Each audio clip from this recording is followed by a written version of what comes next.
Calicut study ടൂമിൻ്റെ മറ്റൊരു വീഡിയോയിൽ എല്ലാവർക്കും സ്വാഗതം. ഇന്നത്തെ വീഡിയോ കാലിക്കറ്റ് യൂണിവേഴ്സിറ്റിയിലെ നമ്മുടെ സെമസ്റ്റർ എക്സാമിന് ഓരോ സബ്ജക്റ്റിലും എത്ര മാർക്ക് മാർക്ക് കിട്ടിയെന്ന് നമുക്ക് ചെക്ക് ചെയ്യാം. കാലിക്കറ്റ് യൂണിവേഴ്സിറ്റീൻ്റെ സ്റ്റുഡൻറ്റ് പോർട്ടൽ സൈറ്റ് കയറാം. ഫസ്റ്റ് കാണുന്ന സ്റ്റുഡൻറ്റ് പോർട്ടൽ സൈറ്റിലേക്ക് കയറാം. അതിനകത്ത് നമ്മുടെ ഇമെയിൽ ഐ ഡി, നിങ്ങളുടെ അഡ്മിഷൻ ടൈമിൽ ഏത് ഇമെയിൽ ഐ ഡി ആണോ കൊടുത്തിരിക്കുന്നത് ആ ഇമെയിൽ ഐ ഡി പാസ്വേഡും അവിടെ കൊടുക്കുക. ഇൻ കേസ് നിങ്ങളുടെ പാസ്വേഡ് മറന്നു പോയിട്ടുണ്ടെങ്കിൽ ഫൊർഗോട്ട് പാസ്വേഡ് അടിച്ചിട്ട് നമുക്ക് പാസ്വേഡ് റീസെറ്റ് ചെയ്യാവുന്നതാണ്. ഫൊർഗോട്ട് പാസ്വേഡ് അടിക്കുമ്പോൾ അവിടെ നിങ്ങളുടെ മെയിൽ ഐ ഡി ചോദിക്കും. ആ മെയിൽ ഐ ഡി കൊടുക്കുക. അഡ്മിഷൻ ടൈമിൽ കൊടുത്ത മെയിൽ ഐ ഡി ആണ് കൊടുക്കേണ്ടത്. അതിലേക്കാണ് OTP വരിക. അപ്പോൾ ആ OTP അടിച്ചു കൊടുത്ത് നിങ്ങളുടെ പാസ്വേഡ് റീസെറ്റ് ചെയ്യുക. അപ്പോൾ ഇവിടെ ഞാൻ മെയിൽ ഐ ഡി പാസ്വേഡും കൊടുത്ത് ലോഗിൻ ചെയ്യുകയാണ്.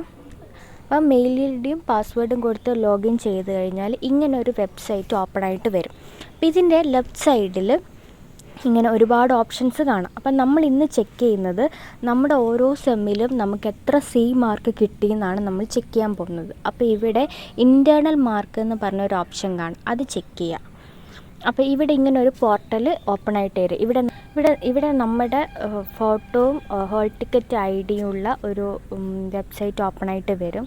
അപ്പോൾ ഇതിനകത്ത് ഇവിടെ സെലക്ട് ഓപ്ഷനിൽ എടുക്കുക. അവിടെ ഏത് സെമ്മിൻ്റെ മാർക്കാണോ നമുക്ക് വേണ്ടത് അത് നമുക്ക് ചെക്ക് ചെയ്യാം. അപ്പോൾ 6th സെം ആണെങ്കിൽ 6th സെം എടുക്കുക. അപ്പോൾ ഇവിടെ നമുക്കിങ്ങനെ ഓരോ സബ്ജക്റ്റിൻ്റെയും മാർക്ക് ഇവിടെ വന്നിട്ടുണ്ടാവും. ഇൻകം ടാക്സിന് എത്ര കിട്ടി, ഓഡിറ്റിങ്ങിന് എത്ര കിട്ടി, പ്രൊജക്റ്റിന് എത്ര കിട്ടി, അങ്ങനെ ഓരോ മാർക്കും നമുക്കിവിടെ വന്നിട്ടുണ്ടാവും.